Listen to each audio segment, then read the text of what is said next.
Hello and welcome to Maryland Business Roundtable for Education, where today we will be discussing, for our Just for Junior segment, where today we will be discussing college athletics and different things surrounding that entire process, as far as coaching, as far as recruiting and things of that nature. Today we have a very special guest with us from Howard County Community College. We have the manager for student athletic academic success and assistant women's soccer coach, Coach Shannon Riley. How are you doing today, Coach? I'm doing well. Thank you so much. And once again, thank you so much for being with us. I know, every time I have an opportunity to speak to a coach, it's always something near and dear to my heart, and a former athlete as well, in which you are. So I'm so looking forward to chatting with you a little bit today, but kind of getting started right now, Coach. Tell us a little bit about yourself and your background.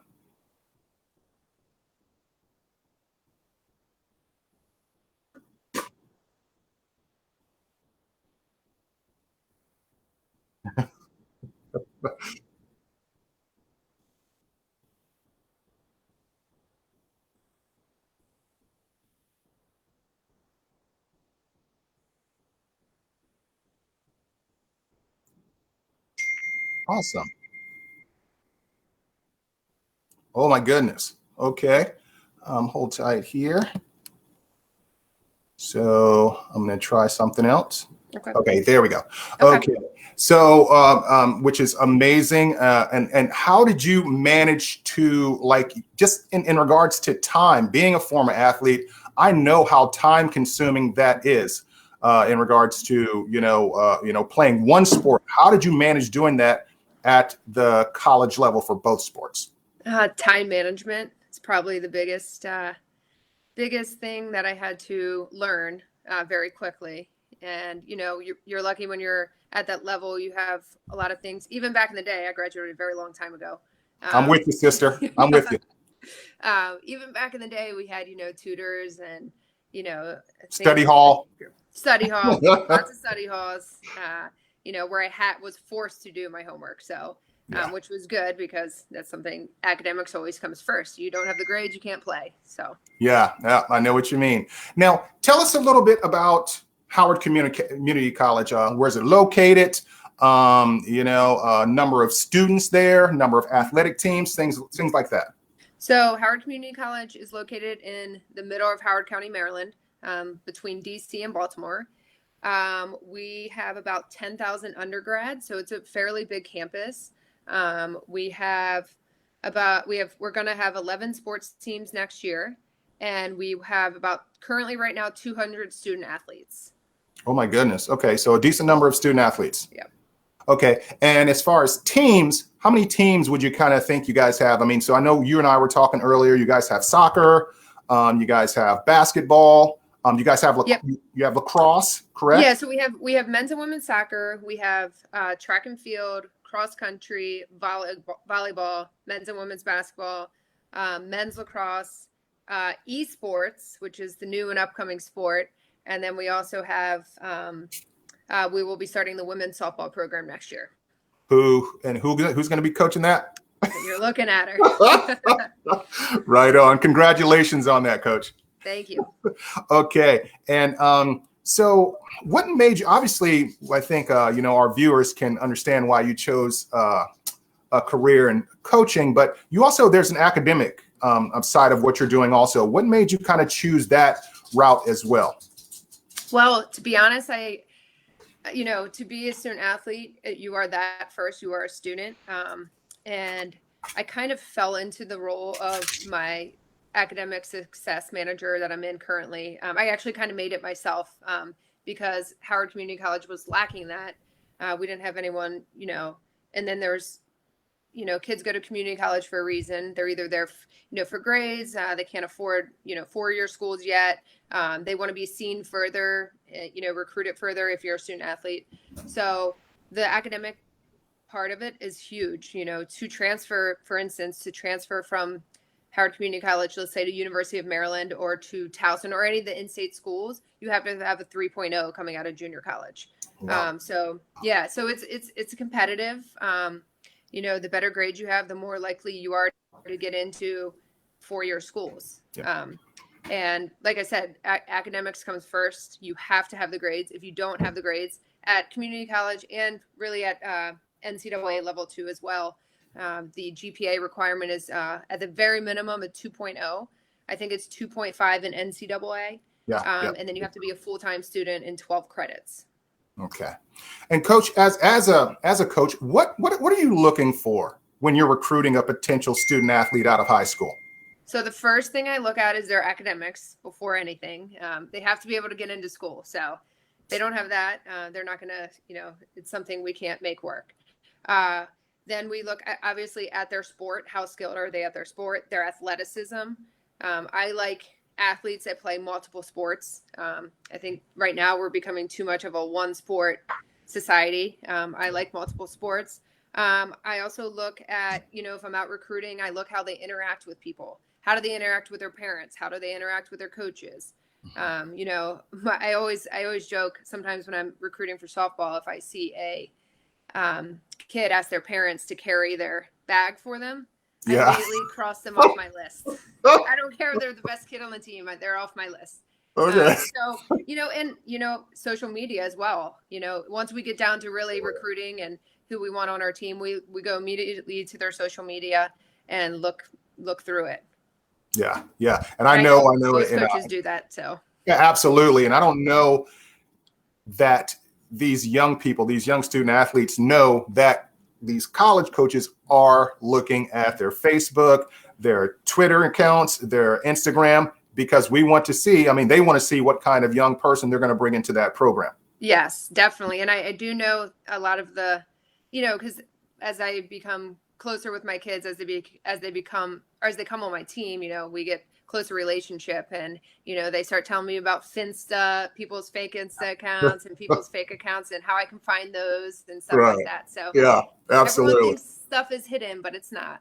Yeah, no doubt. With you dealing with, and I know this is happening in more and more sports, obviously they didn't have a lot of these things when you and I were back, playing high school sports, but club teams, travel teams, camps for football players. How important is that? And do you guys utilize those things when you are doing some of your recruiting, or do you guys still do the old school, go to the actual high school and watch games, or do you guys rely on those club teams and things like that? We do both. Club is definitely very important, especially when you're looking, at a 4-year NCAA school. It's definitely important for that. But there are times I realize people cannot participate in travel and club if they're multi-sport athletes. So that's where really recruiting videos come into play, where we need to see that kind of material. But travel and club is so tough because it's so expensive as well. So we do understand that aspect of it. If I'm recruiting someone and I see that maybe they didn't play, for a club team, I don't immediately mark them off my list. I try to, see, the reasoning for that and, learn more about their situation. Yeah, absolutely. Coach, what is an average, and this might look a little bit different for junior college, but you can speak from it from either side, from the junior college side or from when we were both Division I athletes. What does a college day look like for a student athlete during season? During season, and I can attest, from my time at University of Maryland and my time currently at Howard Community College, it's get up. Usually we have, at the top level, you're talking about doing a strength and conditioning. You're doing your weightlifting pretty early, 5 or 6 in the morning. Immediately, usually going to classes, takes up most part of the day. But right now, a lot of the kids are virtual, obviously. Then immediately to practice, then study hall, and then homework. Repeat. So it's a grind. Yes. And that's, and a reason why I wanted to bring that up, and because, obviously myself and I know Coach Riley is the same. We're not trying to deter anyone from doing anything, but that's when it comes to like getting right mentally before you embark on something like this, because she said it perfectly. It is a grind, and especially during season, it is all consuming. So just make sure, when some of you young people, when you guys make that decision, before you guys sign that scholarship or before you go off to wherever, or walk on, whatever the case may be, that you are mentally prepared to handle that kind of grind. Coach, what are some of the benefits starting off at a junior college? So, to be honest with you, prior to my time of going to Howard Community College, I didn't know much about JUCO. And then when I started to see how good the teams actually were. I was very, very surprised at the talent at that level. And this was for all of our teams. I think sometimes JUCO gets a bad rap, but it has great benefits. Especially right now in COVID times, these kids haven't been able to be seen as much as they may have liked. So this gives another chance, and at the junior college level, we know a lot of the four-year schools, and we have coaches we reach out to about certain athletes. So that's definitely helpful. Money, obviously, that's a no-brainer. It's significantly cheaper to go to community college. Community college, a lot of people also do not know, does offer scholarship sports. So NJCAA has Division I, II, and III. Division I and II are scholarship sports. Division III is like your NCAA Division III, no scholarships. Yes. So we have money to give at our level to help. Also at the junior college level, academics, if you maybe didn't do the best you wanted to do in high school and you want to really work at your grades, it's a great opportunity to, bring your academic side to where it needs to be to get into a four-year schools. It's cutthroat right now to get into four-year schools. Absolutely. With certain GPA and SAT requirements. So I really think the junior college level, gives a good way to build that academic side as well. Absolutely. Absolutely. Very well put, Coach. You mentioned something, you and I were talking a little earlier, and you mentioned something. So on the soccer team, I think you said you had, 3 sophomores on your team last year, and 2 of them went on to receive academics or athletic scholarships to a bigger school. Yeah, 2 of them went on to four-year schools on a full ride. That's awesome. And then the year before that, I believe we had 6 sophomores, and I think 4 of them ended up going on to play at the next level on full rides as well. Okay. Like I said, reiterating on what I said about junior college, it really gives you a chance to build up the academic side to really receive academic and athletic scholarship at the next level.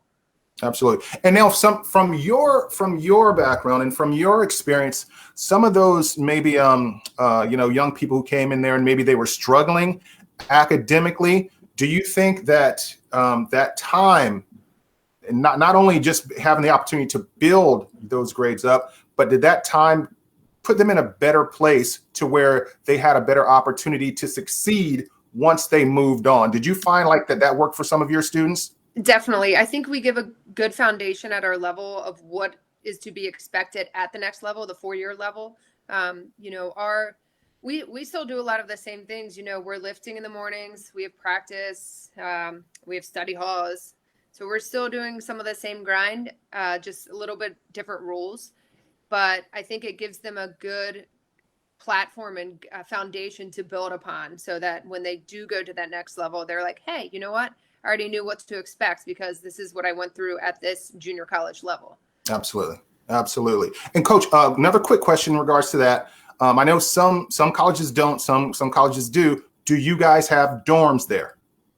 We do not. However, community colleges do. For instance, Hartford Community College, they have dorms. Montgomery Community College, they have dorms. So Division I for NJCAA typically has dorms. Okay. Now, for like some of the young people who might be thinking about something like that and who are part of these athletic teams, is it uncommon to where like they might be coming from somewhere else? I mean, is it uncommon that they might move in with a teammate? No, we have apartments that we use yearly to put student athletes in together. Oh, awesome. How cool is that? Okay, right on. So like that apartment that would house the soccer team, the basketball team. Yeah. Oh, okay, right on. Yeah. It's like an athletic dorm. We can't say athletic dorm because they got rid of that years ago. Exactly. Yeah, yeah, okay. Yeah, exactly. But we do have those because we have a lot of student athletes coming from out of not only out of our county but out of state and even out of we have a lot of internationals as well. Okay. International Okay. students. Right on. Yeah. Right on. Coach, once again, thank you so much for your time this afternoon. Like I said, I always have a great time talking with former athletes and now coaches. Before we sign off, is there anything else that you would like to share with some of these young people or parents who are going to be making that transition into that college life next year? Yeah, definitely. But first of all, thank you very much for having me. Really appreciate it. My main thing is let kids do things themselves. Let them learn, even if they're failing. They have to learn how to fail, in order to succeed later in life. It's okay to fail. They need to learn from those experiences. We're not going to win all the time. So how can we learn from failing and from losing? And like I said, I reiterated a little bit before, but let them do things themselves. When they need to talk to coaches, let them do the talking, not have the parents do the talking. Have them reach out for questions and emails, not the parents. Yes. Well put. I love it, Coach. That's good stuff. And guys, and signing off, please, I think it was in the chat. It was put in the chat. Do not forget to download your Way to Be apps. You can learn about, things like this. You can learn about different colleges and universities. You got games on there, so many other things. Coach, on behalf of Maryland Business Roundtable for Education, we will definitely be following your progress with soccer and next year with softball. So yes. Good luck. Fingers crossed for you, Coach. And once again, thank you so much for being with us today, and take care. You too. Thank you very much. All right. Bye-bye. Bye.